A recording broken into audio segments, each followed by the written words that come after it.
Hello po mga ka-idol. Andito po ako, naluluto ako ng adobong pork. Ayan na. Sorry po, nalit po ang pag-video ko. Kaya ititi ko na. Kasi po, uso ngayon ang trangkaso. Nagkaroon po ako ng trangkaso. Kaya hindi maayos ang aking pakiramdam ngayon, guys. Kaya mga palangga, kaya ko yung mag-take ng gamot. Takot ako mag-take ng gamot.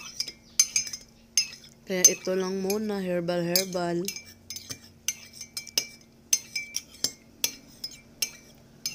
Medyo mainit, kaya ang ating gagawin ay palamigin muna bago i-take. Para hindi ang lalamunan natin. Mainitan. Nilagyan ko ng honey, 7 kalamansi at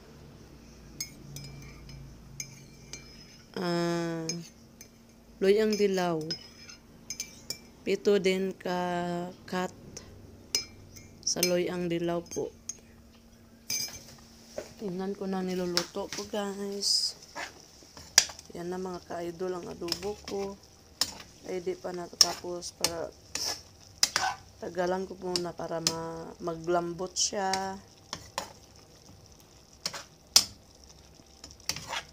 Nilagay ko po ng dito ay ang garlic and onions. And then powder na paminta.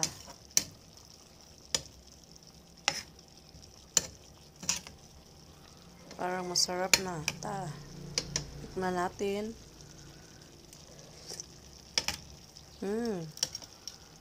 Sarap na sarap. Para sa aking mga anak po ito. Bago ako umalis, lutuan ko muna ang mga anak ko para hindi ako mag-worry.